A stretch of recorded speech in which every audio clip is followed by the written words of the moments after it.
Kung sakaling sumiklab ang digmaan, may kakayahan ba kayong suportahan ang aming bansa?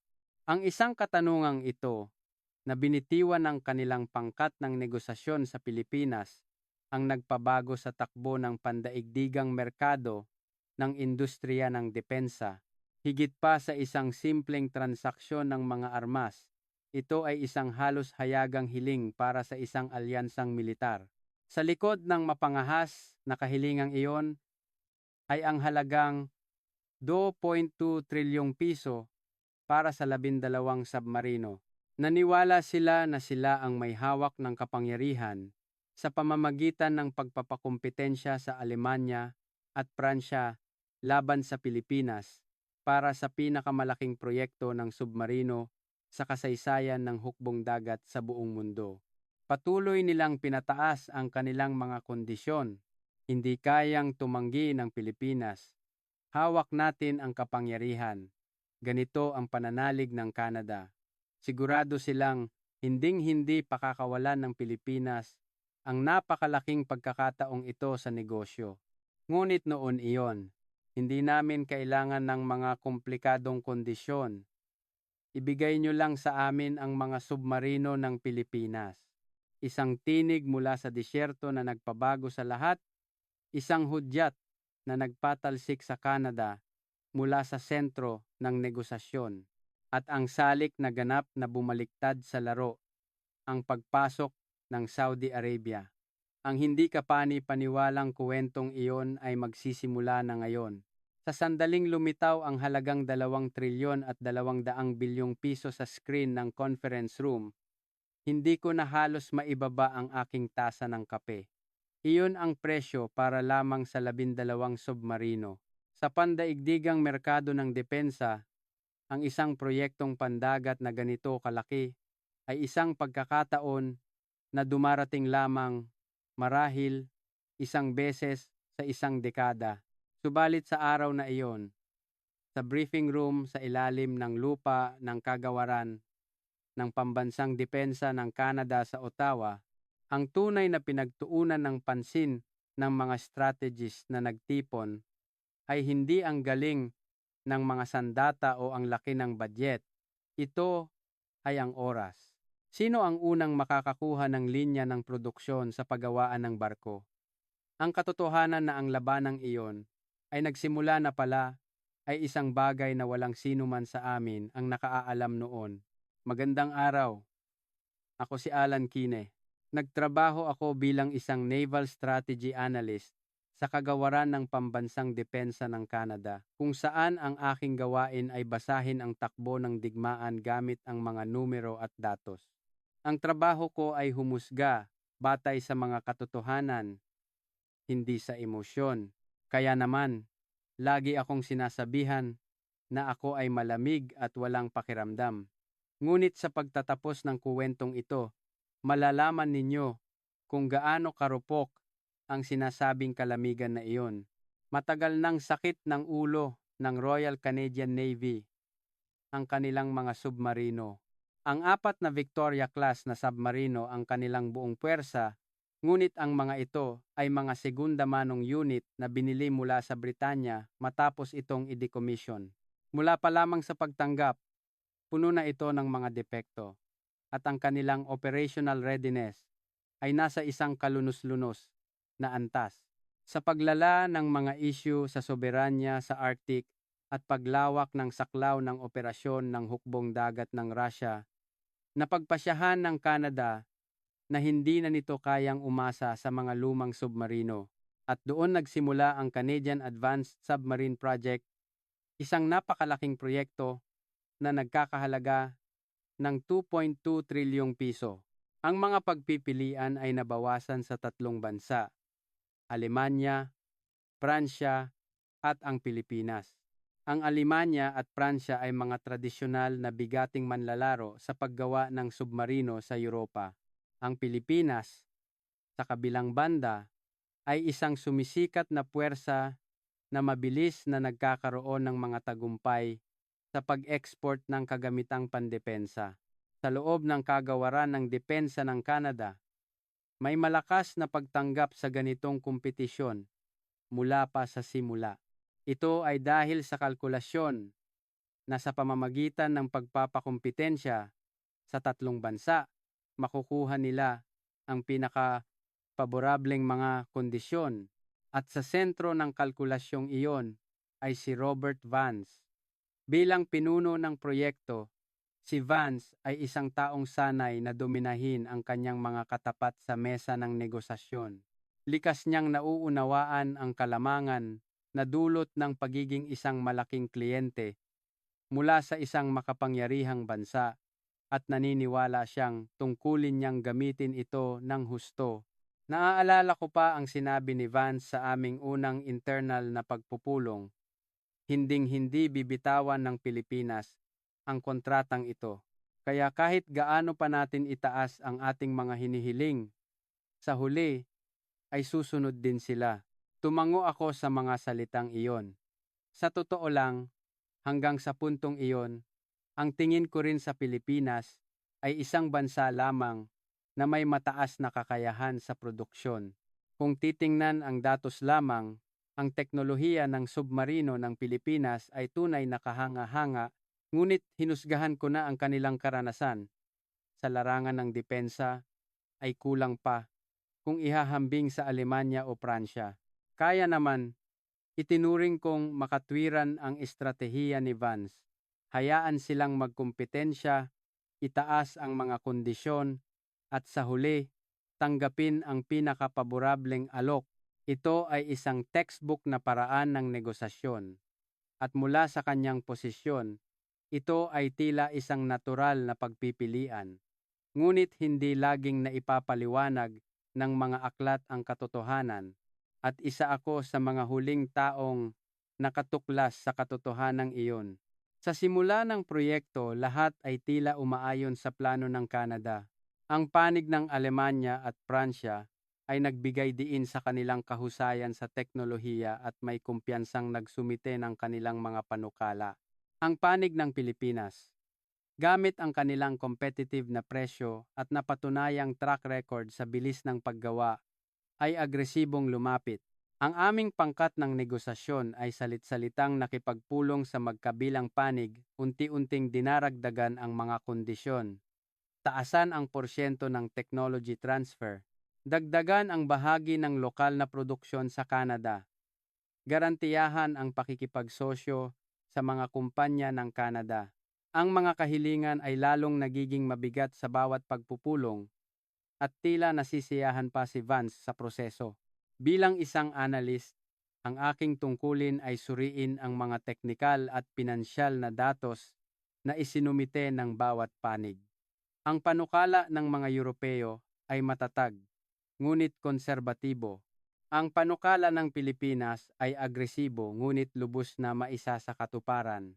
Lalo na, ang schedule ng pagtatayo na iniharap ng panig ng Pilipinas ay nakakagulat na masikip, ngunit ang kanilang mga nakaraang tagumpay ay sumusuporta sa mga numerong iyon. Malinaw kong isinaad ang puntong ito sa aking ulat. Ngunit tila hindi ito pinansin ni Vance. Ang mahalaga sa kanya ay kung sino ang magbibigay ng mas mahusay na mga kondisyon, hindi kung sino ang mas mabilis makakagawa. Hanggang sa panahong iyon, itinuturing ko ang proyektong ito bilang isang simpleng pagbili lamang. Ang bilhin ang submarino na gusto ng Canada sa pinakamahusay na mga kondisyon. Iyon lang ang pinaniniwalaan ko. Ngunit habang tumatagal ang negosasyon, unti-unting nagbago ang kalikasan ng mga kahilingan na inilalatag sa mesa. Isang bagay na higit pa sa saklaw ng isang ordinaryong transaksyon ng armas, ang tahimik na pumapasok. Hindi ko nabasa ng tama ang kahulugan ng pagbabagong iyon. At sa mismong panahong iyon, sa kabilang panig ng mundo, sa isang disyerto sa gitnang silangan, isang ganap na kakaibang pagpupulong ang nagaganap. Malalaman ko lamang ang tungkol sa pagpupulong na iyon sa kalaunan at hindi ko man lang naisip na ito ang magiging salik na yayanig sa 2.2 trilyong pisong proyekto ng Canada mula sa kaibuturan nito. Ang taglamig sa Ottawa ay malupit, ngunit noong Enero ng taong iyon, ang hangin sa secure na conference room sa ikalawang basement ay mas mainit kaysa karaniwan. Nagsimula na ang formal na pagpupulong para sa pagsusuri ng proyekto at dumating si Vance isang oras na mas maaga kaysa sa dati, abala sa pag-aayos ng kanyang mga dokumento.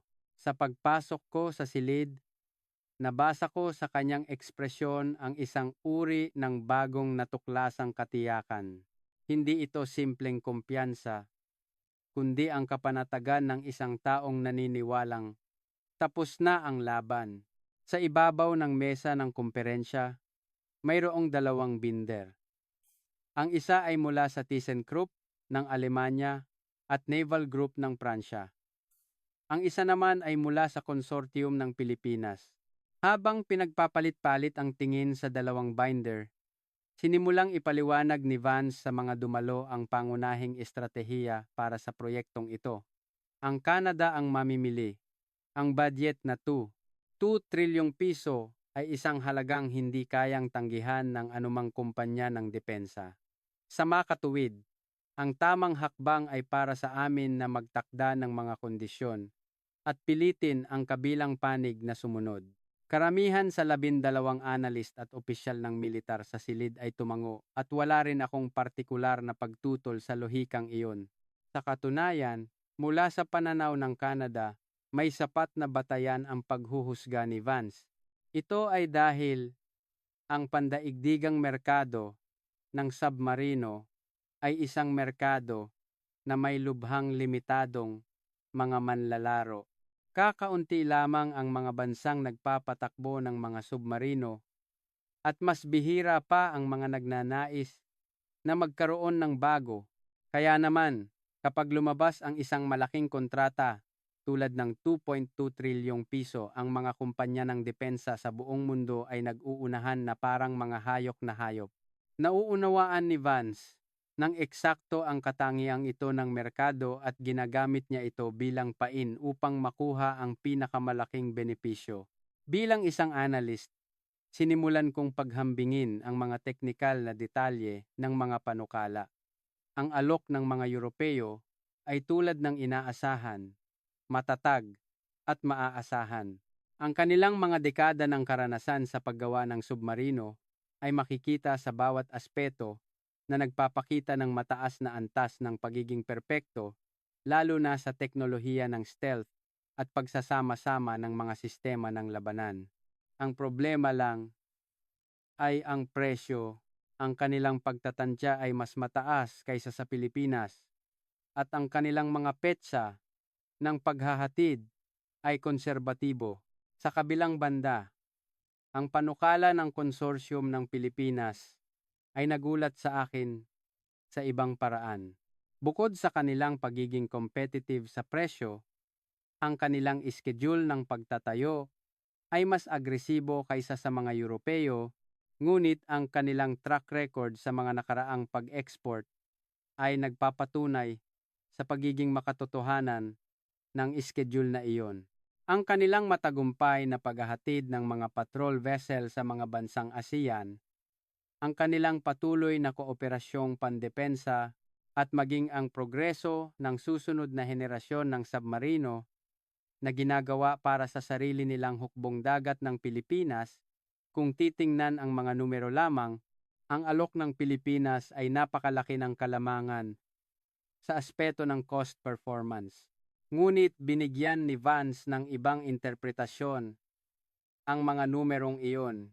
Itinuring niya ang katotohanan na nag-aalok ang Pilipinas ng ganito kaagresibong mga kondisyon bilang patunay ng kanilang desperasyon para sa kontratang ito.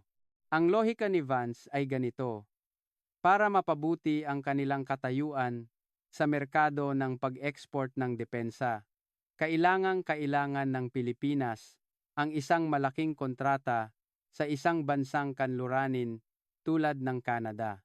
Sa makatuwid, kahit na lalo pa nating pataasin ang mga kondisyon, sa huli ay mapipilitan silang tanggapin ito.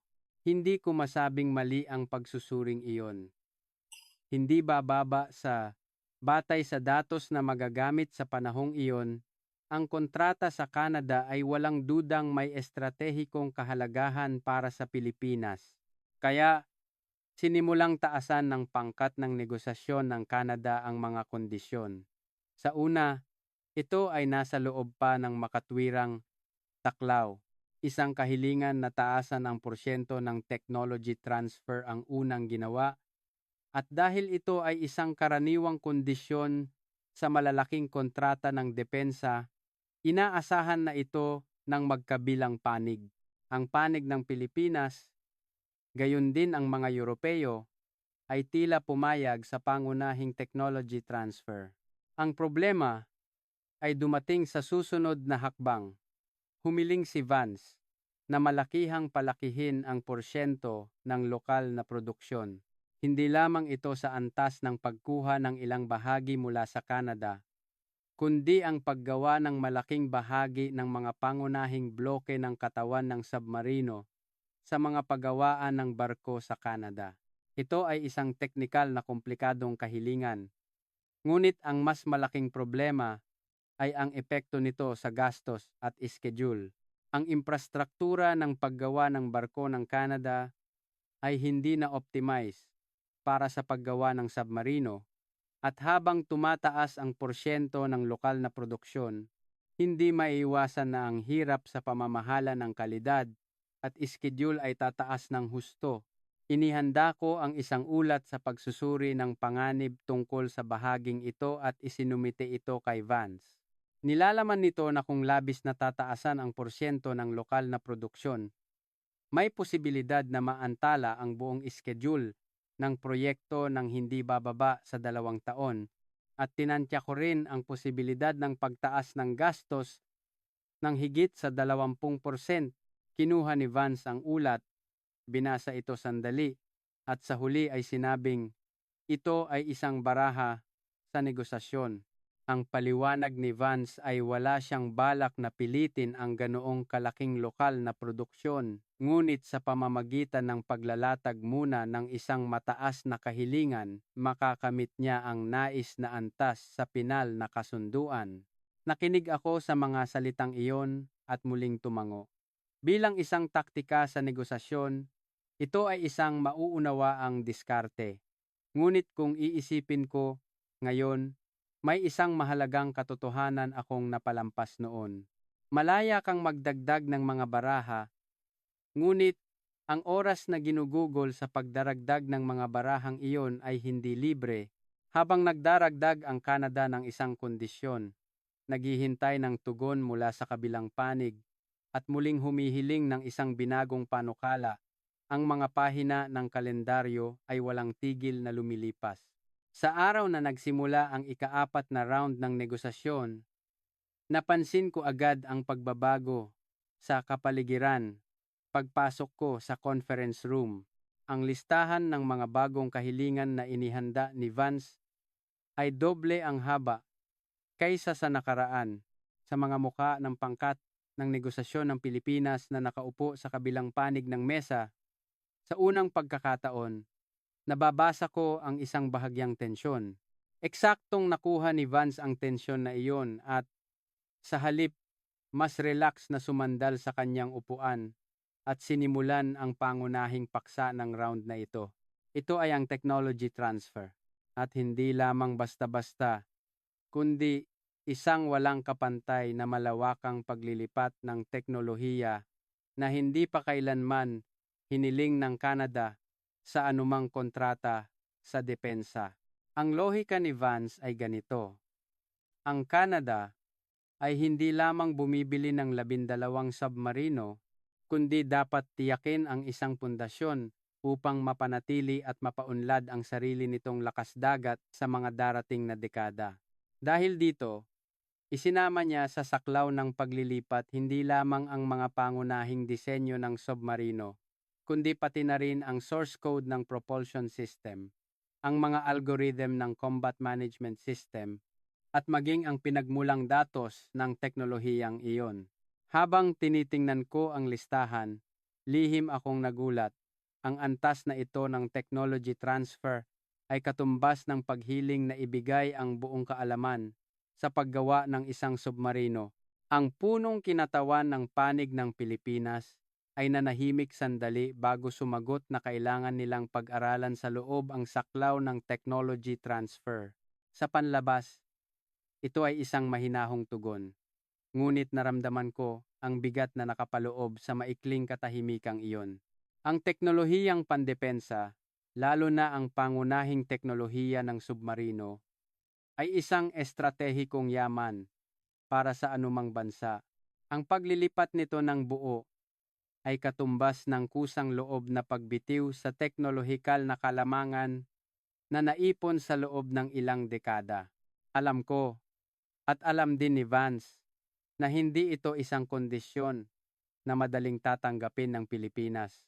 Ngunit, iyon mismo ang puntong nais samantalahin ni Vance.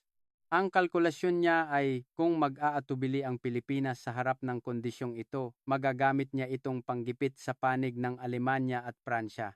Pagkatapos ng negosasyon sa aking opisina, muli kong binuklat ang mga naunang panukala na isinumite ng panig ng Pilipinas at masusing sinuri muli ang mga ito. Isang kawili-wiling pattern ang napansin ko. Ang pangkat ng negosasyon ng Pilipinas sa bawat round ay sumusuko sa ilang bahagi bilang tugon sa mga bagong kahilingan ng Canada, ngunit palaging maingat na nagpapanatili ng isang linya pagdating sa kanilang pangunahing teknolohiya. Halimbawa, isinama nila sa mga maaaring ilipat ang teknolohiya sa paggawa ng katawan ng barko at pangkalahatang sistema, ngunit para sa mga algorithm ng sonar at mga pangunahing bahagi ng propulsion system, ginamit nila ang pariralang magkatuwang na pag-unlad na nagpapanatili ng distansya mula sa kompletong paglilipat.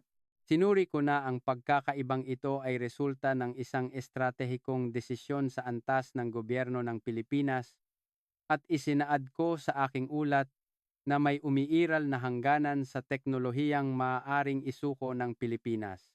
Ngunit binigyan ni Vance ng ibang interpretasyon ang aking pagsusuri. Kung may hangganan ang Pilipinas, ang sining ng negosasyon ay ang itulak ang linyang iyon. Para kay Vance, ang negosasyon ay isang proseso ng pagsubok sa mga limitasyon ng kabilang panig at pagtiyak kung ang mga limitasyong iyon ay tunay o isang pagkukunwari lamang. Sa ikalimang round, mas lumayo pa ang Canada. Bukod sa technology transfer, opisyal nilang iniharap ang kahilingan na malakihang palakihin ang porsyento ng lokal na produksyon. Ang kondisyon ay para sa isang malaking bilang ng mga bloke ng katawan ng 12 submarino na direktang itayo sa mga pagawaan ng barko sa Canada at ang panghuling pag-assemble at mga sea trial ay isagawa rin sa loob ng teritoryo ng Canada. Sa likod ng kahilingang ito ay may pinaghalong lohika pang ekonomiya at pampolitika. Para sa gobyerno ng Canada, hindi nila maaaring basta na lamang bayaran sa ibang bansa ang isang napakalaking budget na 2.2 trilyong piso. Kailangan nilang lumikha ng isang mekanismo kung saan ang malaking bahagi ng pondo ay babalik sa lokal na industriya at trabaho upang makumbinsi ang parliament at ang publiko. Ang problema ay ang praktikal na pagiging posible nito.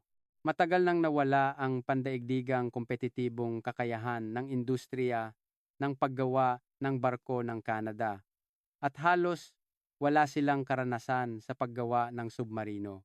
Sa ganitong kapaligiran, ang paggawa ng mga pangunahing istruktura sa lokal ay isang desisyon na may kasamang napakalaking panganib sa parehong pamamahala ng kalidad at schedule. Sa isang internal na ulat, pinatunayan ko ang puntong ito gamit ang mga numero. Sinuri ko na kung ang porsyento ng lokal na produksyon ay lalampas sa isang tiyak na antas, may posibilidad na maantala ang panahon ng pagtatayo ng hindi bababa sa 2 hanggang 4 na taon at ang mga karagdagang gastos na kasama nito ay maaaring lumampas sa 15% ng kabuuang gastos ng proyekto. Kinuha ni Vance ang ulat Binasa ito sandali at sumagot, maaari nating isisi ang pagkaantala sa Pilipinas. Sa isang salitang iyon, sa unang pagkakataon, naramdaman ko ang isang malinaw na pag-aalala. Ang negosasyon ay dapat na isang proseso ng paghahanap ng isang katanggap-tanggap na punto ng kasunduan para sa magkabilang panig, ngunit ang diskarte ni Vance ay unti-unting nagiging isang panig na pagpapatong-patong ng mga kahilingan. Isang paraan ng patuloy na paghiling ng higit pa mula sa kabilang panig nang hindi sinusuri ang pagiging makatotohanan ng mga kahilingang iyon. Hindi iyon negosasyon, iyon ay panggigipit. Ngunit sa mismong panahong iyon, nagsimulang maramdaman ang isang banayad na pagbabago mula sa pangkat ng negosasyon ng Pilipinas. Ang bilis ng pagtugon ng panig ng Pilipinas, na dati ay mabilis na nagsusumite ng mga binagong panukala sa bawat round, ay kapansin-pansing bumagal. Ang opisyal na sagot na kailangan ng oras para sa panloob na pagsusuri ay pareho pa rin, ngunit ang haba ng oras na iyon ay nagbago. Binigyan ko ng interpretasyon ang pagbabagong ito bilang isang senyales ng pagkakaroon ng hindi pagkakasundo sa loob ng Pilipinas at iniulat ko ang puntong iyon kay Vance. Ngumiti si Vance at sinabing, magandang senyales iyan. Patunay na nag-aalinlangan na ang Pilipinas. Ito na ang tamang panahon para lalo pang taasan ang mga kondisyon. Habang sumasang-ayon ako sa interpretasyong iyon, naramdaman ko sa isang sulok ng aking isipan ang isang napakaliit na boses na bumubulong ng ibang posibilidad. Hindi kaya bumagal ang Pilipinas hindi dahil sila ay nag-aalinlangan, kundi dahil may iba silang tinitimbang? Ang dahilan kung bakit bumagal ang tugon ng pangkat ng negosasyon ng Pilipinas ay isang bagay na pinag-isipan ko buong linggo. Binigyan ito ng interpretasyon ni Vance bilang pag-aalinlangan, ngunit hindi ko maalis sa aking isipan ang isang kutob na hindi mapatunayan ng datos. Hindi kaya may iba silang tinitimbang. Habang umiikot ang tanong na iyon sa aking isipan, dumating ang Biyernes ng hapon. Habang naghahanda akong umuwi, tumunog ang telepono at isang pahiwatig na nagbigay ng hugis sa aking katanungan ay dumating mula sa isang hindi inaasahang direksyon. Ang tumawag ay si Maria Gonzales, isang internasyonal na mamamahayag na dalubhasa sa depensa. 3 taon na ang nakalipas mula nang una kaming magkita ni Maria sa isang naval symposium ng NATO at mula noon, paminsan-minsan ay nagpapalitan kami ng impormasyon. Alan, sabi niya, nasa Abu Dhabi ako ngayon. Nag-uulat daw siya sa pinakamalaking defense exhibition sa gitnang silangan. At doon, nasaksihan niya ang isang hindi inaasahang pangyayari at ibinaba niya ang kanyang boses. Ang ibinalita ni Maria ay ito, sa ikalawang araw ng exhibition, isang pambihirang pangyayari ang naganap sa booth ng konsortium ng depensa ng Pilipinas, isang bahagi ng teknolohiyang pandagat ng Pilipinas na bukas sa publiko hanggang sa unang araw ay biglang ginawang pribado at isang hiwalay na pribadong silid ang itinayo sa isang sulok ng booth. Gamit ang kanyang kutob na nahasa sa maraming taon ng karanasan, sinubaybayan ni Maria kung sino ang pumapasok at lumalabas sa meeting room na iyon. At nakumpirma niya na paulit-ulit na pumapasok at lumalabas ang mga opisyal ng hukbong dagat ng Saudi Arabia. Hindi ito isang simpleng pagbisita sa exhibition. Ang ranggo ng mga opisyal ng Saudi ay medyo mataas at ang haba ng pagpupulong ay higit pa sa antas ng isang karaniwang briefing. Ayon sa pagtatasa ni Maria, pinapribado ng mga Saudi ang teknolohiya ng hukbong dagat ng Pilipinas. Ang mga salitang iyon ay lumikha ng isang kakaibang alon sa aking isipan. Pagkatapos ng tawag, nanatili akong nakaupo sa aking silya sa opisina ng ilang sandali nag-iisip. Ang interes ng Saudi Arabia sa mga submarino ay hindi bagong balita. Matagal nang ipinapahayag ng Saudi Arabia ang pangangailangan para sa modernisasyon ng kanilang hukbong dagat at lalo na sa tuwing tumitindi ang tensyon sa Iran sa Persian Gulf, ang kakulangan nila ng puwersang panlalim dagat ay itinuturo bilang isang estratehikong kahinaan. Ngunit may malaking agwat sa pagitan ng pagpapahayag ng interes at aktwal na pagsisimula ng negosasyon sa pagbili at ang pagkuha ng submarino ng Saudi Arabia ay laging itinuturing sa industriya bilang isang posibilidad, ngunit isang malayong mangyari. Ngunit ang ulat ni Maria ay nagpapahiwatig na ang agwat na iyon ay maaaring mas mabilis na lumiliit kaysa sa inaakala. Agad kong sinimulang halongkatin ang mga datos tungkol sa takbo ng merkado ng depensa sa gitnang silangan sa mga nakalipas na buwan. Habang binubuklat ko isa-isa ang mga ulat na dati ay nakatambak lamang sa aking mesa, mga pira-piraso, ngunit makabuluhang impormasyon ang aking nakita. Isang ulat na malakihang dinagdagan ng Saudi Arabia ang kanilang budget para sa modernisasyon ng hukbong dagat bilang bahagi ng kanilang Vision 2030. Isang hindi kumpirmadong impormasyon na ang mga pinuno ng Saudi Navy ay hindi opisyal na bumibisita sa mga pagawaan ng barko sa Asya. Kung pag-iisa-isahin, wala sa mga impormasyong iyon ang tiyak. Ngunit kapag pinagsama-sama sa eksenang inilarawan ni Maria sa exhibition, isang larawan ang nabubuo. Kung seryosong isinusulong ng Saudi Arabia ang pagkuha ng submarino at isinasaalang-alang nila ang Pilipinas bilang kanilang kasosyo, ano ang posibleng epekto nito sa 2 trilyong pisong proyekto ng Canada?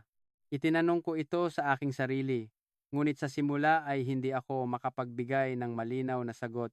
Ang Canada at Saudi Arabia ay nasa magkaibang konteksto, kapwa sa heograpiya at sa kapaligiran ng seguridad. At sa panlabas ay walang dahilan para direktang magbanggaan ang dalawang proyekto. Ngunit may isang elemento na kumuha sa aking atensyon bilang isang analyst. Ang katotohanan na ang kapasidad ng produksyon ng mga pagawaan ng barko sa Pilipinas ay hindi walang hanggan. Kung magkakaroon ng isang malakihang proyektong pandagat sa pagitan ng Saudi Arabia at Pilipinas, isang malaking bahagi ng linya ng produksyon ng mga pagawaan ng barko sa Pilipinas ang masasapawan upang matugunan ang dami ng trabaho, at kung mangyari iyon, hindi maaaring ganap na alisin ang posibilidad na maapektuhan ang petsa ng paghahatid ng proyekto ng Canada. Binuo ko ang pagsusuring ito sa isang maikling ulat at iniulat ito sa susunod na Lunes. Ang nilalaman ay may mga senyales ng pagiging aktibo ng ugnayan sa pagitan ng Saudi Arabia at Pilipinas sa larangan ng pandagat at kailangang subaybayan ang posibleng epekto nito sa proyekto ng Canada. Tiningnan ni Vance ang ulat at bahagyang umiling. Ang kuwento tungkol sa pagbili ng Saudi Arabia ng mga submarino ay lumalabas na 10 taon na, ngunit hindi pa ito nangyari. Karamihan sa mga pagpapahayag ng interes ng mga bansa sa gitnang silangan sa depensa ay politikal na pagkilos lamang, sabi niya. Ang reaksyon ni Vance ay parang tinapos lamang niya ang isang nakakainip na ulat at walang bakas ng anumang pag-aalala tungkol sa salik ng Saudi Arabia. Nadismaya ako sa reaksyong iyon. Ngunit kasabay nito, hindi ko rin lubos na maikakaila ang lohika ni Vance. Ang tanging kumpirmadong katotohanan ay ang pribadong pagpupulong sa exhibition. At batay lamang doon, isang labis na pagtalon sa konklusyon para sa isang analyst na sabihing malapit nang mangyari ang pagkuha ng submarino ng Saudi Arabia. Kaya, pansamantala, tinanggap ko ang paghuhusga ni Vance at hiniling kay Maria na ipaalam sa akin kung may karagdagang impormasyon, at bumalik ako sa aking pangunahing gawain, ang paghahanda para sa susunod na round ng negosasyon para sa proyekto ng submarino ng Canada. Ngunit ang tanong, na naitanim sa aking isipan ay hindi madaling nawala. Ang maliit na pag-aalala na bumabagabag sa akin sa loob ng ilang araw, ang tanong tungkol sa pagbagal ng tugon ng pangkat ng negosasyon ng Pilipinas ay nagsama sa salik ng Saudi Arabia at unti-unting nagkaroon ng mas malinaw na hugis. Hindi kaya bumagal ang Pilipinas hindi dahil sila ay ginigipit ng Canada, kundi dahil mayroon na silang ibang pagpipilian na nakikita. Ang susunod na round ng negosasyon ay itinakda ng mas maaga kaysa sa inaasahan. Si Vance mismo ang humiling na i-advance ang petsa, at alam kong ang katotohanan iyon ay hindi nagpapakita ng kanyang pagkainip, kundi ng kanyang kumpiyansa. Handa na ako. Gusto ko nang ilabas ang aking alas. Iyon ang ibig sabihin. Ang lokasyon ay isang conference room sa isang hotel sa downtown kung saan tanaw mula sa bintana ang nagyayelong ibabaw ng Rideau Canal. Dumating ako 30 minuto bago magsimula ang pagpupulong para ayusin ang mga materyales. Ngunit sa sandaling pumasok ang pangkat ng negosasyon ng Pilipinas, naramdaman ko ang pagbabago sa bigat ng hangin. Alam ng magkabilang panig na ang round na ito ay may ibang bigat kaysa sa mga nakaraan. Ang unang bahagi ng pagpupulong ay karugtong ng mga nakaraang paksa, detalyadong pagsasaayos ng saklaw ng technology transfer, praktikal na talakayan tungkol sa schedule ng lokal na produksyon, at mga teknikal na tanong at sagot tungkol sa sistema ng quality assurance. Ang mga teknikal na tauhan ng magkabilang panig ay nagpalitan ng mga opinyon sa isang sanay na ritmo. Pinagmasdan ko ang mga mukha ng mga Pilipino, nakikita ko ang pagod, ngunit walang bakas ng pag-aalala. Sa halip, naramdaman ko ang isang uri ng kalmadong profesionalismo na para bang ang ganitong antas ng mga kahilingan ay inaasahan na nila, at marahil iyon pa ang lalong nag-udyok kay Vance. Pagkatapos ng tanghalian, nang magpatuloy ang pagpupulong, nagsalita si Vance sa ibang tono. Bumaba ng isang nota ang kanyang boses at bumagal ang kanyang pagsasalita. Agad kong napansin ang pagbabago. Ito ang kanyang natatanging pattern bago maglabas ng isang mahalagang baraha. Una, nagsimula si Vance sa isang mahabang paliwanag tungkol sa kapaligiran ng seguridad na kinakaharap ng Canada. Ang estratehikong kahalagahan ng Arctic, ang pagiging aktibo ng hukbong dagat ng Russia, at ang mga praktikal na limitasyon ng militar ng Canada. Isa-isa niyang binanggit ang mga ito, binibigyang diin na ang proyektong ito ay hindi lamang isang simpleng pagkuha ng kagamitan, kundi isang proyektong pangseguridad na may kinalaman sa kaligtasan ng Canada. Hanggang dito, ito ay mga paksang paulit-ulit na sa mga nakaraang round kaya't ang panig ng Pilipinas ay nakikinig lamang. Ngunit ang sumunod na salita ni Vance ang nagpatigil sa hangin sa silid. Sinabi ni Vance na ang relasyon sa pagitan ng Canada at ng bansang magbibigay ng submarino ay dapat na higit pa sa isang simpleng mamimili at nagbebenta. At binanggit niya ang mga salitang estratehikong partnership. At sa anyo ng pagtatanong sa sarili kung ano ang partikular na kahulugan ng partnership na iyon, itinanong niya, kung sakaling magkaroon ng tensyong militar ang Canada at Russia sa Arctic, anong papel ang maaaring gampanan ng bansang nagbigay ng submarino? Kung ang aming bansa ay mapunta sa digmaan, anong papel ang maaaring gampanan ng Pilipinas? Iyan ang gusto kong talakayin natin dito ngayon. Isang mabigat na katahimikan ang bumalot sa conference room. Ang ekspresyon ng punong kinatawan ng Pilipinas. Si G. Miguel Reyes ay nasaksihan ko mula sa harap. Ito ay isang reaksyon na mas malapit sa pagkabigla kaysa sa sorpresa. Nakita ko ang dalawang teknikal na tauhan na nakaupo sa tabi niya na halos sabay na nagkatinginan. Hindi ko na matandaan kung ang katahimikang iyon ay tumagal ng 3 segundo o 10 segundo, ngunit sa maikling panahong iyon, naramdaman ko na parang muling binago ang lahat ng relasyon sa loob ng silid. Maingat na nagsalita si G. Reyes. Lubos naming nauunawaan at iginagalang ang mga alalahanin sa seguridad ng Canada. Ngunit, ang usapin ng kooperasyong militar ay isang bagay na dapat talakayin sa ibang antas, hiwalay sa balangkas ng proyektong ito sa pagkuha ng submarino. Ito ay isang diplomatikong pahayag, ngunit ang mensaheng nakapaloob dito ay malinaw. Ito ay isang pagtanggi na nagsasabing, hindi ito isang bagay na maaari naming pag-usapan. Ngunit, hindi umatras si Vance. Itinuring niya ito hindi bilang isang pagtanggi, kundi bilang simula ng isang talakayan at ipinagpatuloy niya ang kanyang lohika na ang pagiging isang kasosyo sa seguridad ng Canada ay magdudulot din ng estratehikong benepisyo sa Pilipinas. Habang kumukuha ako ng mga tala, naramdaman kong bahagyang nanginginig ang aking kamay. Bilang isang analyst, nakadalo na ako sa hindi mabilang na mga pagpupulong sa negosasyon. Ngunit ito ang unang pagkakataon na isang kahilingan sa antas ng alyansang militar ang inilatag sa mesa sa isang negosasyon para sa pagbili ng armas. Ang ekspresyong taktikal na pagbanggit na sinabi ni Vance ay wala ng kahulugan. Ang panig ng Pilipinas ay tiyak na hindi ito ituturing bilang isang taktika at sa katunayan, ang kilos ni G.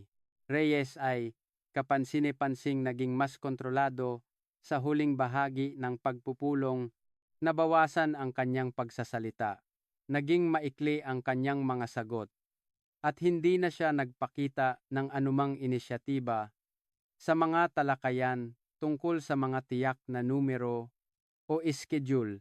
Pagkatapos ng pagpupulong, mukhang nasisiyahan si Vance. Binigyan niya ng interpretasyon ang katotohanan na hindi agad tumanggi ang Pilipinas bilang isang senyales na may puwang pa para sa negosasyon at ibinahagi niya sa koponan ang kanyang plano na magharap ng isang mas konkretong balangkas para sa kooperasyong panseguridad sa susunod na round.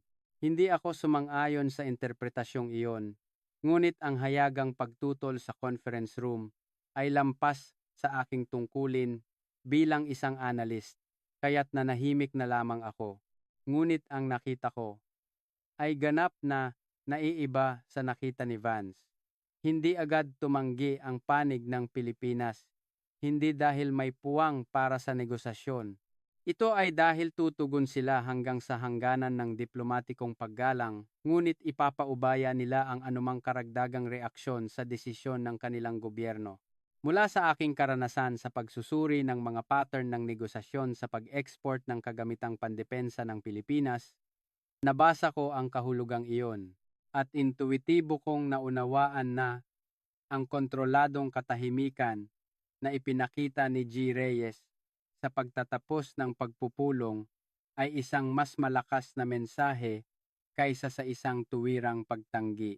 Bumalik ako sa opisina at matagal na nakaupo sa harap ng monitor, inaayos ang aking mga iniisip. Ano ang ginagawa ng Canada ngayon? Para sa isang 2 trilyong pisong kontrata ng submarino, humihiling sila ng technology transfer, humihiling ng lokal na produksyon, at ngayon, humihiling pa ng kooperasyong panseguridad na katumbas ng isang alyansang militar. Kung paghihiwalayin, bawat isa ay may sariling lohika, ngunit kapag pinagsama-sama, ito ay hindi negosasyon, kundi isang panig na pagpapatong-patong ng mga kondisyon, isang mapanganib na laro na sumusubok sa hangganan ng pagtitiis ng kabilang panig. At muli kong naalala ang mga galaw ng Saudi Arabia na narinig ko mula kay Maria ilang araw na ang nakalipas. Ang impormasyon na nagpapakita ng interes ang Saudi Arabia sa teknolohiyang pandagat ng Pilipinas. Ang impormasyong iyon na basta na lamang isinantabi ni Vance ay nagsanib sa kasalukuyang sitwasyon at dumating na may ganap na ibang bigat. Kung mayroon mang ibang pagpipilian ang Pilipinas bukod sa Canada, Ang estratehiya ni Vance ay maaaring magresulta hindi sa paggipit sa kabilang panig, kundi sa pagtaboy sa kanila. Ang lahat ng kalkulasyon na binuo sa saligan na hindi kayang pakawalan ng Pilipinas ang 2.2 trilyong piso ay maaaring gumuho sa isang iglap sa sandaling magbago ang saligang iyon. Isang linggo pagkatapos ng negosasyon tungkol sa suportang militar, tumawag muli si Maria Gonzales. Sa pagkakataong ito, bakas sa kanyang boses ang pananabik na malinaw na naiiba sa kanyang karaniwang kontroladong tono. Idinikit ko ang telepono sa aking tainga, nakatuon upang hindi makaligtaan kahit isang salita sa kanyang sinasabi. Pagkatapos bumalik mula sa Abu Dhabi, patuloy na sinubaybayan ni Maria ang merkado ng depensa sa gitnang silangan at isang pambihirang pagkilos ang naobserbahan sa Saudi Arabia. Hindi na lamang ito pagpapahayag ng interes, kundi nagsisimula ng makita ang hugis ng isang konkretong proyekto ayon sa pagtatasa ni Maria. Ang buod ng impormasyong nakuha ni Maria ay ito, isang proyekto sa modernisasyon ng hukbong dagat na personal na pinamumunuan ng Crown Prince ng Saudi Arabia ay pumasok na sa yugto ng panloob na pag-apruba. Ang pagpapalakas ng lakas dagat ay isinama bilang isang pangunahing bahagi ng pambansang programa sa reforma ng Saudi Arabia, ang Vision 2030, at sa loob nito, ang pagtiyak sa puwersang panlalim dagat ay itinaas bilang pinakamataas na prioridad. Sa sitwasyon kung saan ang maliliit na submarino ng Iran ay patuloy na banta sa Persian Gulf, nais ng Saudi Arabia na magkaroon ng isang ganap na fleet ng submarino na kayang protektahan ang kanilang mga baybayin at mga ruta sa dagat. Bukod dito, ibinahagi rin ni Maria ang isang hindi kumpirmadong impormasyon na isinasaalang-alang ng Saudi Arabia ang tatlong bansa bilang mga potensyal na kasosyo sa pagkuha ng submarino, Alemanya, Pransya, at ang Pilipinas. Pagkababa ko ng telepono, agad kong sinimulang suriin ang takbo ng badyet sa depensa ng Saudi Arabia at ang kasalukuyang estado ng kanilang lakas dagat. Ang mga numero ay eksaktong tumugma sa ulat ni Maria. Ang paggasta sa depensa ng Saudi Arabia ay kabilang sa nangungunang 5 sa mundo. At sa nakalipas na 3 taon, ang rate ng pagtaas ng budget sa larangan ng hukbong dagat ay nalampasan ang sa hukbong lupa at hukbong himpapawid. Ang mas kapansin-pansin ay ang istruktura ng paggawa ng desisyon ng Saudi Arabia. Hindi tulad ng mga demokratikong bansa tulad ng Canada na kailangang dumaan sa mga pag-aproba sa budget, pagbuo ng pampublikong opinyon, at maraming yugto ng proseso ng pagkuha. Ang Saudi Arabia ay isang sistema kung saan ang desisyon ng Crown Prince ay agad na nagiging desisyon ng Estado. Ito ay isang istrukturang salik na lumilikha ng isang tiyak na pagkakaiba sa bilis ng proyekto. Ilang taon na ang lumipas mula nang simulan ng Canada ang kanilang 2 trilyong pisong proyekto, ngunit hindi pa rin sila makapili ng isang pinal na tagapagtustos at paulit-ulit lamang ang mga round ng negosasyon. Sa kabilang banda, ang Saudi Arabia ay isang bansa na maaaring maglunsad ng isang proyektong nagkakahalaga ng trilyon-trilyong piso sa loob lamang ng ilang buwan sa isang desisyon lamang ng Crown Prince. Pinag-isipan kong mabuti ang kahulugan ng pagkakaiba sa bilis na ito at nagsimulang makarating sa isang hindi magandang conclusion. Kung seryosong kikilos ang Saudi Arabia, habang nagsasayang ng oras ang Canada sa mesa ng negosasyon, posible na ang Saudi Arabia ay nasa yugto na ng kontrata. Ilang araw pagkatapos, nagpadala ng karagdagang impormasyon si Maria. Sa pagkakataong ito, sa pamamagitan ng email, at ang kalakip ay isang maikling artikulo na inilathala sa isang dalubhasang media sa depensa sa gitnang silangan. Ang nilalaman ng artikulo ay ang pag-alis ng commander ng Saudi Navy para sa isang opisyal na pagbisita. Ngunit hindi tinukoy ang mga partikular na bansang bibisitahin. Ngunit, nagdagdag si Maria ng isang pangungusap sa katawan ng email.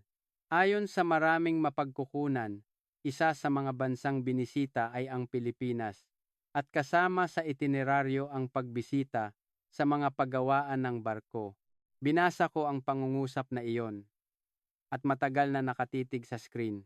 Ang pagbisita ng pinakamataas na opisyal ng Saudi Navy sa mga paggawaan ng barko sa Pilipinas ay isang pagkilos na hindi maaaring bigyan ng interpretasyon bilang isang simpleng courtesy call lamang. Pinagsama-sama ko ang mga impormasyong ito at malinaw na nakilala ang isang katangian ng mga pagkilos ng Saudi Arabia, ang bilis. Dinaanan ng Saudi Arabia ang proseso ng pagpapahayag ng interes, pagsusuri ng teknolohiya, at pagbisita sa lugar sa mas mababa sa kalahati ng oras ng Canada. Habang sinusuri ng Canada sa loob ang mga resulta ng isang round ng negosasyon at naghahanda para sa susunod, ang Saudi Arabia ay lumaktaw na ng 3 yugto. Handa na ang pondo. Oras na lang ang kailangan. Ang mga salitang iyon ay tumpak na nagbubuod sa diskarte ng Saudi Arabia. Sa pagkakataong ito, nagpasya akong baguhin ang format ng aking ulat at muling iharap kay Vance ang salik ng Saudi Arabia. Hindi na isang pasibong rekomendasyon na kailangan ng pagsubaybay tulad ng dati, kundi isang diskarte na nagpapakita ng mga konkretong senaryo at numero ng posibleng epekto ng mga pagkilos ng Saudi Arabia sa proyekto ng Canada. Ginawa ko ang isang simulation kung paano magbabago ang occupancy rate ng linya ng produksyon ng mga paggawaan ng barko sa Pilipinas kung sakaling magkaroon ng kontrata sa pagkuha ng submarino ang Saudi Arabia at Pilipinas at kung anong epekto ang idudulot nito sa petsa ng paghahatid ng proyekto ng Canada. Ang mga resulta ay mas nakakagulat kaysa sa inaasahan ko. Kung ang mga pangunahing paggawaan ng barko sa Pilipinas ay tatanggapin ang order ng Saudi Arabia, lumabas sa simulation na may posibilidad na maantala ang schedule ng pagtatayo ng mga submarino ng Canada nang hindi bababa sa 3 hanggang 5 taon.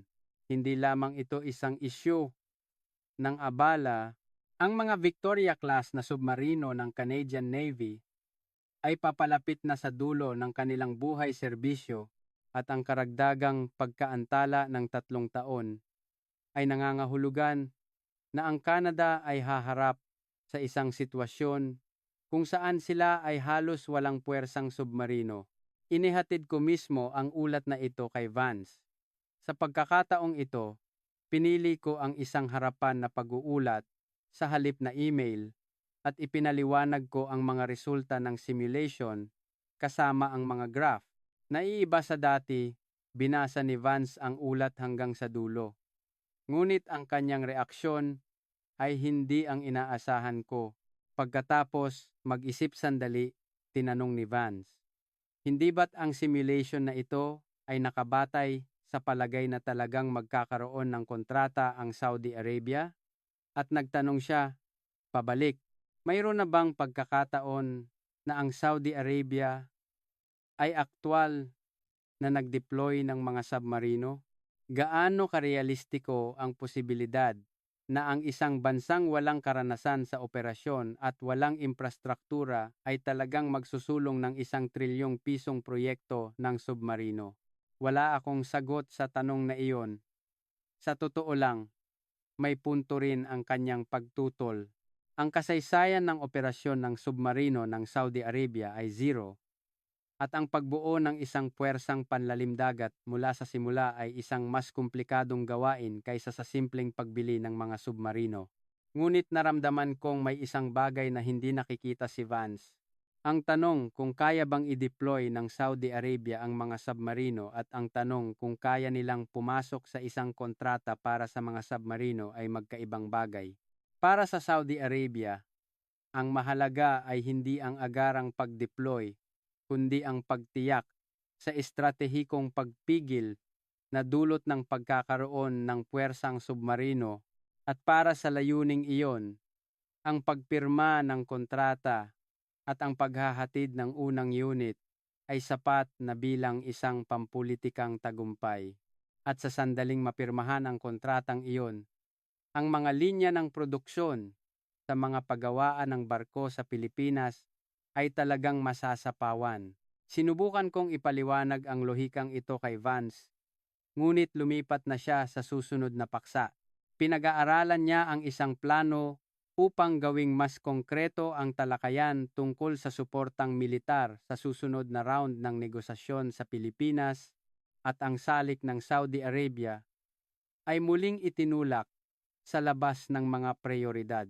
Habang bumabalik ako sa aking opisina, napagtanto ko, binabalewala ni Vance ang Saudi Arabia hindi dahil kulang siya sa impormasyon, kundi dahil ayaw niyang pagdudahan ang kanyang pananaw na ang Canada ang may hawak ng kapangyarihan sa negosasyon.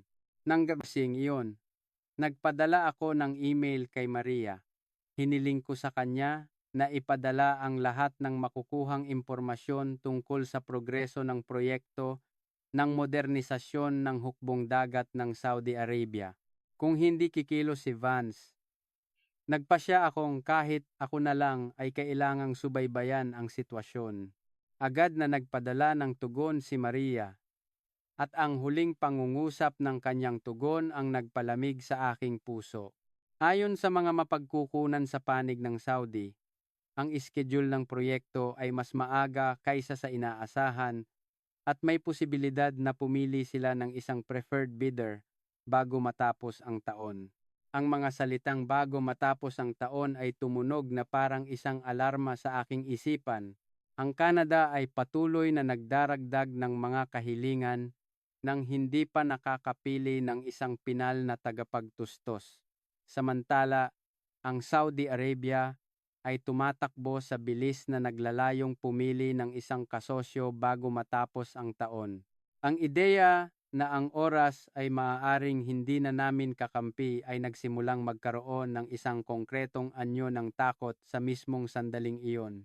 Mula sa araw na natanggap ko ang email ni Maria, sinimulan kong ituon ang aking pansin sa isang gawain kasabay ng aking mga regular na tungkulin, ang muling pagsusuri sa kapasidad ng produksyon ng mga paggawaan ng barko sa Pilipinas mula sa simula. Dati na akong humawak ng datos tungkol sa kakayahan sa pagtatayo ng Pilipinas, ngunit noon, ito ay isang simpleng pagsusuri lamang upang tasahin ang pagiging posible ng proyekto ng Canada. Sa pagkakataong ito, ang pananaw ay ganap na naiiba.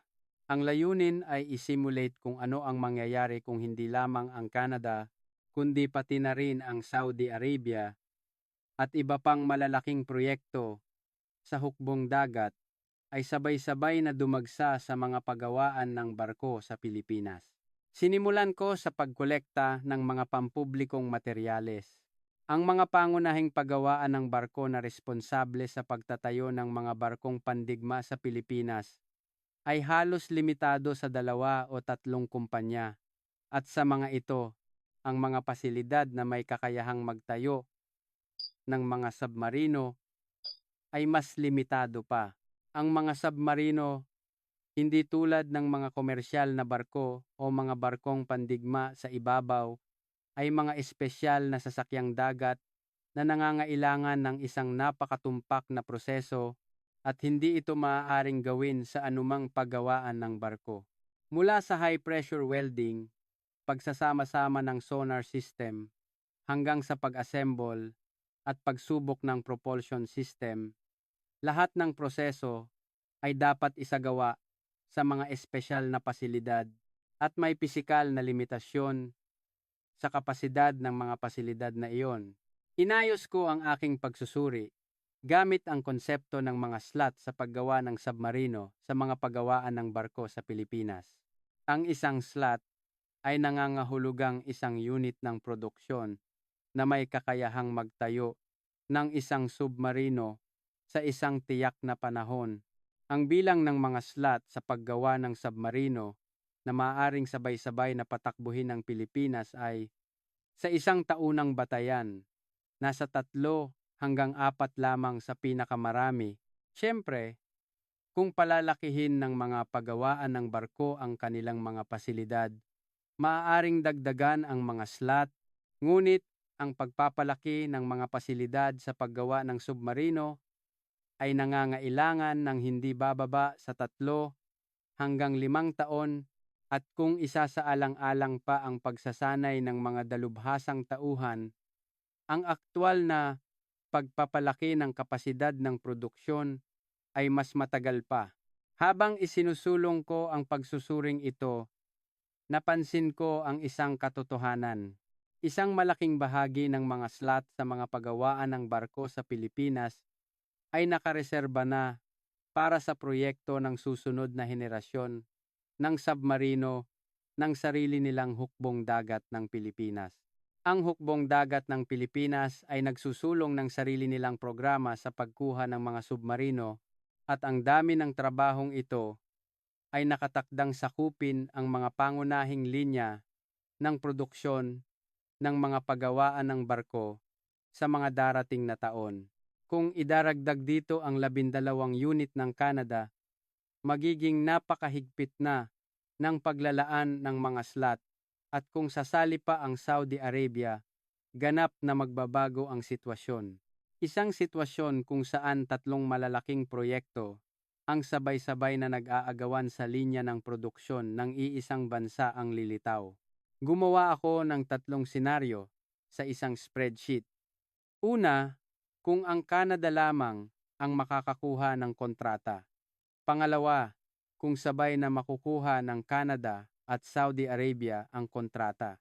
At pangatlo, kung mauuna ang Saudi Arabia sa kontrata at susunod ang Canada.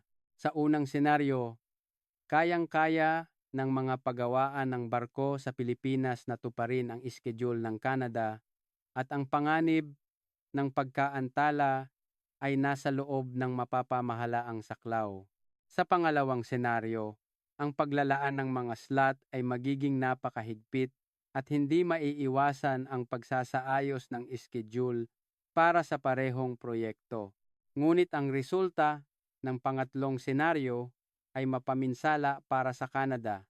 Kung mauuna ang Saudi Arabia sa pagpirma ng kontrata at makuha ang prioridad sa linya ng produksyon, lumabas sa resulta na ang petsa ng paghahatid ng unang unit ng Canada ay maaantala ng higit sa 5 taon mula sa orihinal na plano nang lumitaw ang numerong 5 taon sa monitor. Sumandal ako sa aking upuan at matagal na tumitig sa kisame.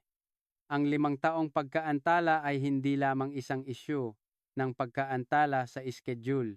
Nangangahulugan ito na magkakaroon ng isang panahon ng kawalan kung saan ang mga Victoria-class na submarino ng Canada ay ganap nang na-retire ngunit hindi pa dumarating ang mga kapalit. Sa panahong iyon, ang Royal Canadian Navy ay kailangang tiisin ang isang sitwasyon kung saan ang kanilang puwersang submarino ay halos zero. Ang ganap na pagkawala ng puwersang panlalim dagat sa isang panahon kung saan aktibo ang mga nuclear submarine ng Russia sa Arctic. Ito ay isang hindi katanggap-tanggap na senaryo mula sa pananaw ng pambansang seguridad. Sa sandaling iyon, ang lahat ng piraso ng puzzle ay nagkadugtong-dugtong sa aking isipan. Ang negosasyong ito na isinasagawa ng Canada sa Pilipinas ay isang laro na may ganap na naiibang kalikasan kaysa sa una kong naunawaan. Hindi ito isang kompetisyon sa kontrata upang babaan ang presyo at gawing paborable ang mga kondisyon.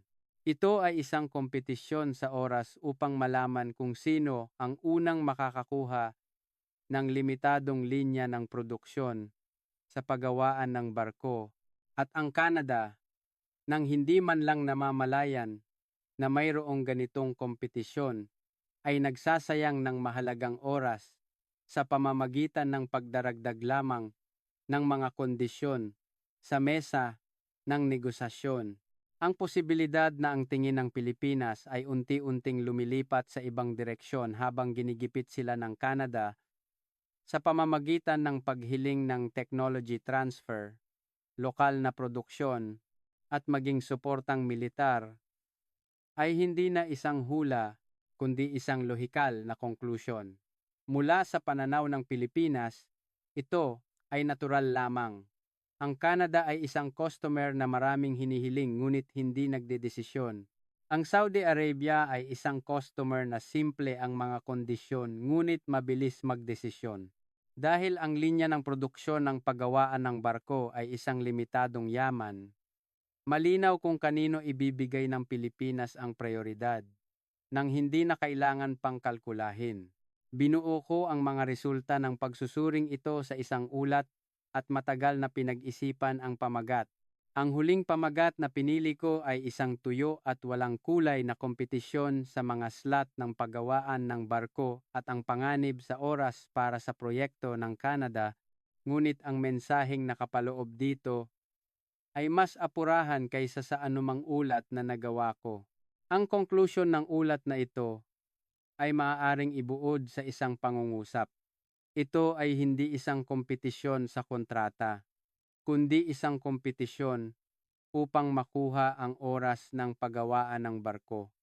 At sa kasalukuyan, ang Canada ay nahuhuli sa kompetisyong iyon. Pagkatapos kong tapusin ang ulat, hindi ako pumunta kay Vance. Sa pagkakataong ito, humiling ako ng isang briefing ng direkta sa kanyang superior, ang Deputy Minister of Defense. Ang pag-uulat ng isang analyst sa isang mas mataas na opisyal na nilalaktawan ang pinuno ng proyekto ay isang pagkilos na may malaking pasanin sa loob ng organisasyon at handa na ako sa posibilidad na ang aking relasyon kay Vance ay hindi na maaayos. Ngunit nagpasya akong hindi na makakarating ang impormasyong ito sa mga gumagawa ng desisyon kung dadaan pa ito sa filter ni Vance. Malinaw na hindi niya tatanggapin ang Saudi Arabia bilang isang salik at hindi niya tatanggapin ang balangkas ng kompetisyon sa mga slot. Ang kahilingan para sa isang briefing ay naaprubahan at pagkatapos ng 2 araw, ipinapaliwanag ko na ang mga resulta ng simulation sa harap ng Deputy Minister. Ang reaksyon niya ay naiiba kay Vance. Ang kanyang tingin ay matagal na nanatili sa numerong 5 taong pagkaantala na ipinakita sa graph. Sa timeline na naghahambing sa bilis ng paggawa ng desisyon ng Saudi Arabia at sa bilis ng negosasyon ng Canada, kapansin-pansing tumigas ang kanyang ekspresyon. Pagkatapos ng briefing, nagtanong siya ng isang katanungan. Mula ngayon, kung bibilisan ng Canada ang negosasyon, kaya pa ba nating maunahan ang Saudi Arabia sa pagkuha ng mga slot? Sumagot ako ng tapat.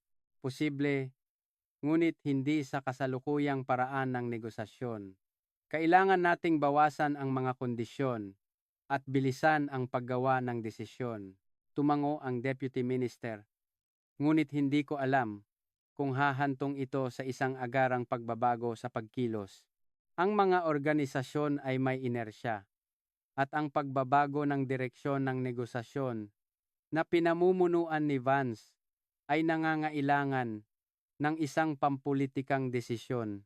Sa loob ng 3 araw, pagkatapos ng briefing sa Deputy Minister, walang nangyari.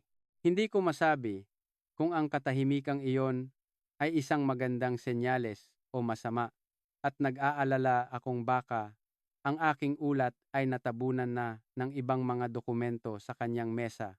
Tila hindi pa alam ni Vance na direkta akong nag-briefing sa Deputy Minister. Siya ay abala pa rin sa pagbuo ng balangkas para sa kooperasyong pansiguridad na ihaharap sa Pilipinas sa susunod na round ng negosasyon. Ngunit sa ika-4 na araw, isang abiso para sa isang emergency meeting ang ipinakalat sa loob ng kagawaran ng depensa. Ang nagpatawag ay ang Deputy Minister mismo. Sa pagpasok ko sa conference room, agad kong naramdaman na hindi pangkaraniwan ang kapaligiran. Sa isang pagpupulong na pinamumunuan mismo ng Deputy Minister, hindi lamang si Vance ang naroroon, kundi pati na rin ang hepe ng strategic planning ng Navy, ang opisyal na namamahala sa malalaking proyekto at maging ang mga opisyal mula sa Department of Foreign Affairs. Masyadong mataas ang antas ng mga dumalo para pag-usapan lamang ang isang proyekto ng submarino. Noon ko nakumpirma na ang aking ulat ay hindi natabunan sa mesa ng Deputy Minister. Sa simula ng pagpupulong, ang Deputy Minister mismo ang nagbuod ng pangunahing bahagi ng aking ulat. Ang Saudi Arabia ay mabilis na nagsusulong ng negosasyon sa pagkuha ng submarino sa Pilipinas. At kung mauuna silang pumirma ng kontrata, ang mga slot sa produksyon ng mga pagawaan ng barko sa Pilipinas ay mauunang makukuha at may posibilidad na maantala ang petsa ng paghahatid ng proyekto ng Canada nang hindi bababa sa 5 taon. Habang binabasa ng Deputy Minister ang mga numerong iyon, kapansin-pansing bumigat ang hangin sa silid. Ang hepe ng strategic planning ng Navy ay kumunot ang noo sa mga salitang 5 taong pagkaantala at sa unang pagkakataon, nagpakita si Vance ng isang ekspresyon na hindi maitago ang pagkabahala. Agad na tumutol si Vance. Iginiit niya na ang pagkuha ng submarino ng Saudi Arabia ay hindi pa isang tiyak na bagay at hindi pa napapanahon na baguhin ang estratehiya sa negosasyon ng Canada batay sa hindi kumpirmadong impormasyon. Ang kanyang lohika ay pareho pa rin. Ang Saudi Arabia ay walang karanasan sa operasyon ng submarino, walang infrastruktura, at may mga nakaraang kaso kung saan sila ay nagpakita ng interes ngunit hindi natuloy. Ngunit sa pagkakataong ito, pinutol ng Deputy Minister ang salita ni Vance. Kahit na hindi pa tiyak ang isang banta, sabi niya, kung ganito kalaki ang pinsala, kapag ito ay nagkatotoo, hindi ito isang antas na maaari nating baliwalain. Kailangan natin, kahit man lang, ng isang plano para maghanda. Iyon ang naging turning point ng pagpupulong. Ang hepe ng strategic planning ng Navy ay nagsalita at nagsimulang mag-ulat tungkol sa kasalukuyang estado ng mga Victoria-class na submarino. Sa 4 na unit, isa lamang ang nasa kondisyon na maaaring i-deploy. Ang natitirang 3 ay nasa iba't ibang estado. Naghihintay ng maintenance, naantala ang pagkuha ng mga pyesa, at inaayos ang mga depekto sa istruktura. Sa mababang boses, sinabi niya, sa kasalukuyang takbo, sa loob ng 3 taon, lahat ng 4 na unit ay kailangang i-retire.